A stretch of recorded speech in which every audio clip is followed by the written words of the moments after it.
Welcome to the Elevate podcast, brought to you by the Registered Master Builders, where we are all about helping you build a better business. We explore the ideas and practices that help us get the best from our businesses, teams, and ourselves. I'm your host, Ryan Castle, along with Dr. Mike Ashby.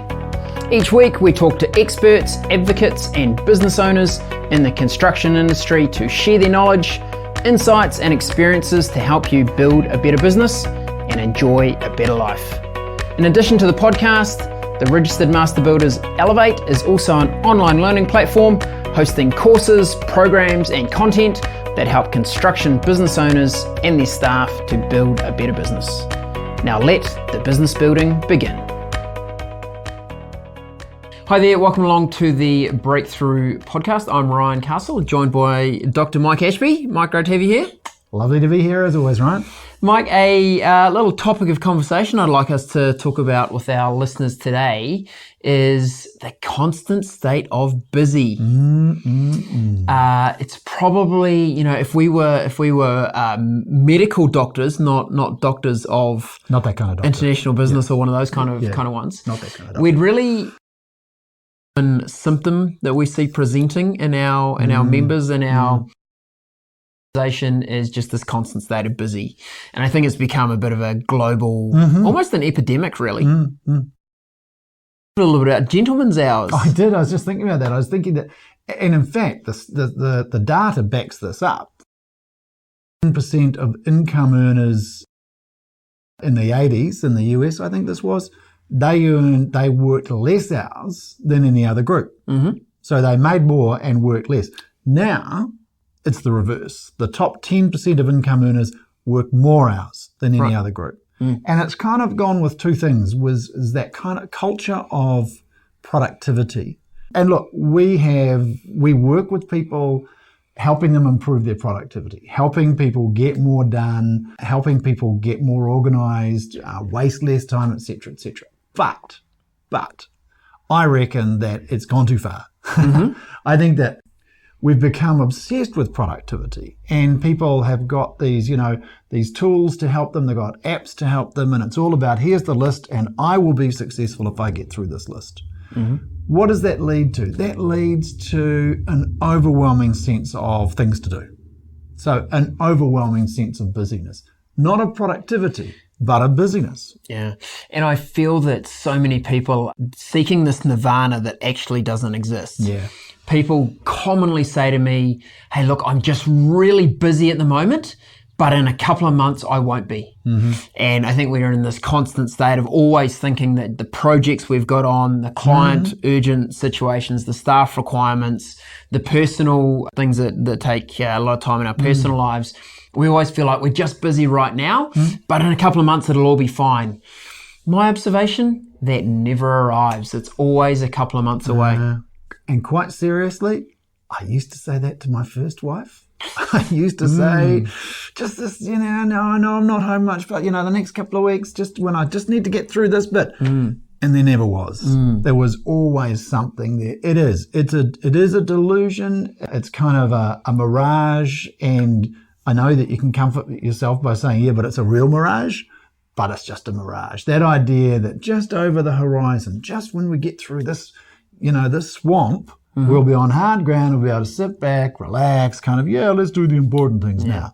Actually, what happens is you never get the important things done. You never. And we know that there's always more tasks than time, and we can live in this constant state of busy. I've had it myself. I've been through a week. I've gone, wow, I was so busy this week. And then I go, and what did I do? And I'm like, ooh, I know I was busy. Did I add any value? I'm not sure. I was sitting talking with Alistair last week, and Alistair was saying, same thing, been too busy. And then he looked at his calendar and said, I'm not sure what I did. Not sure what I was doing, but I was really busy. And I think what happens is that we become, there's so much noise in our heads. Our list is so long that we don't necessarily reflect on what's in that list. Yes. And so one of the things I've been talking about lately is useful, not productive. Because it's not necessarily so that being productive in the sense of getting things done is actually that useful. Now, there are things that, I'm in the happy position, I suppose, because I've got Ryan as managing director doing most of the work. I'm free to do the stuff that's really just the important stuff. I don't do anything else. Now I'm at an extreme, but getting clear about what's important and then sticking to it, that's useful. And it might be that it's sitting there. For me, it's no, I won't just personalize it to me. For you, watching this, listening to this, it might simply be something really important like, what's going on with that person in my team? Rather than jumping to the next thing to do, taking 5 minutes to think about how has this person been performing, what's going on, and maybe even going to have a half-hour conversation with that person and saying, is this for you? Yeah. What's happening in your life? Tell me, because this is what I'm seeing.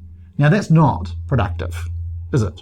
No. But really useful. Really valuable. Yep. Or what's happening to this product? What's happening to this, this kind of market? What's really going on here and been going? What are the numbers in the last few months tell us? And that's not urgent. Admittedly, one day it will be. Yes. For the wrong reasons. For the wrong reasons, you know. So often what's important is not urgent, but it will be if you don't attend to it. And I think in a kind of rush for being more productive and getting more stuff done. More things ticked off the list. And more boxes checked, then we don't necessarily go, are these the most important things? I used a great little framework with a group of business leaders I was coaching a couple of days ago. I said, I want you to write down the 3 most important things you're going to do today. This was great, yeah. And they went through that and they wrote down their 3 things. Some were very clear on what those things were. Some were like, I don't really know what I'm going to do today. But they got to their list of 3. And I then said to them, project yourself forward 1 month and rate how important that thing is that you've just identified on a scale of 1 to 10. 1 being not important at all, won't make a difference. 10 being this will be business changing or life changing. They did that. I then asked them to repeat that same thing, but using a 1-year time frame. In a year, how important will those 3 things that you're planning on committing your time, attention, energy to today, how important will those things be in a year? And having just done through that very simple framework, very simple exercise, there was 4 people in the room. Every one of them made some change to what they were going to spend their time on. 3 of them made significant changes, like nothing was on the list that they'd started with. Brilliant. And one had a bit of an epiphany moment about, I shouldn't be doing this. There's really someone in my team that is way more capable, much better suited to doing this thing that I was going to commit a big part of my day to. I think it's a really simple little framework to use. Yeah, it's great. It's great. And I think it's just that kind of value of detachment. But I guess it also speaks to the value of, and we'll kind of put in a plug for ourselves here, the value of some structure that enables you to step back, somebody to challenge you, to step back and saying, all this urgent, how important? Because in the context of a year out, the stuff you're kind of sweating about right now is nothing. Won't matter. And it's kind of, I was reading an interesting article, and interesting because it accorded with my own thinking around this stuff, which is, it's not about how you manage your time. There are screeds of articles. There are articles in the HBR every single month on how to manage your time, It's not about how you manage your time. It's about how you manage your attention. Where do you put your attention? And in our active management program, we're really clear about that, and we draw that distinction.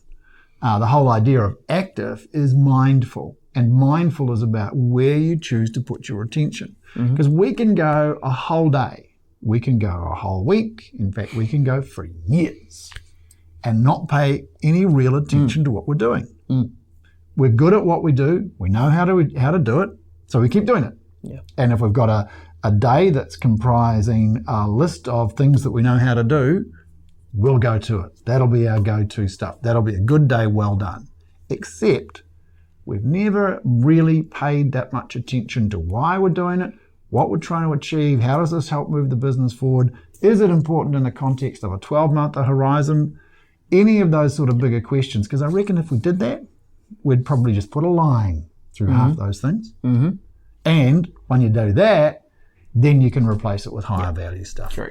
I think a good example of this, a client of ours, Mike, he owns a construction company.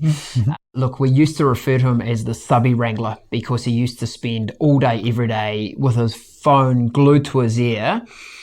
Pleasantly, I would say talking to subbies, probably more accurately yelling at subbies. Yeah. So there's builders, plumbers, electricians, drain layers, going, when are you over my site? When are you getting this job done? That was how his life operated. And he was busy, busy. Always busy. Stressed to the max. Mike, to his testament, has invested a lot in his personal growth and his own development. Yep. And he's gone from an organisation that used to build, circa 30 houses a year. They're now building over 200 a year. And his business has evolved massively because he understood that getting out of busy and focusing some time on the important was what was going to be the game changing for him. And it certainly has. It's been a phenomenal journey. I think Mike and many others have, with our help, worked out that they don't have to be driven by that list of things to do. A, there are a whole bunch of those things that can be delegated and should be so that you can grow people around you. B, there are things that really relate to the past rather than the future. And at some point soon we'll talk about the development, our kind of criteria around improve, develop and transform. Sure. And how much time we as business leaders need to be spending on the future, not the past. Because, you and I need to be spending, we went through our kind of, in our own internal AMP program, our kind of leadership types and styles. And it's exactly right. Where we're at, we should be spending 40% of our time, maybe 50, on tomorrow's business. Some of us even more, actually, now I think about it. Yeah. But I don't think it's the same for everybody. Yeah. So his challenge to our listeners today is use that simple framework, look at what you've decided is the most important things for you to do today. Simply assessing, are they important or are they just urgent, is a good place to start. Then give them the relevance of how important will they be in a month, how important they will be in a year, and really commit to adding value to the organisation, not just checking boxes. Yeah, it is. It's a great perspective. It's kind of reverse staircasing. You go to the top of the stairs and you look down, how did you get there? And if you go to the top and say, how did I get up here? Well, it wasn't by doing a whole bunch of little tasks and ticking the list. It was because I took some stuff on. I took some big things on and I made a commitment. We talked about getting all in. That's what that looks like, is really making a commitment to the important and making it happen. So if you know someone who's always busy, take a screenshot of this podcast, share it out to them on social. This little insight might help them a lot. Thanks for joining us. We'd love to hear your comments, any kind of stories you've got about that difference between useful and productive. Any arguments to that? Because, Sure. We like a good debate. We love a good debate. See you next time. Bye-bye.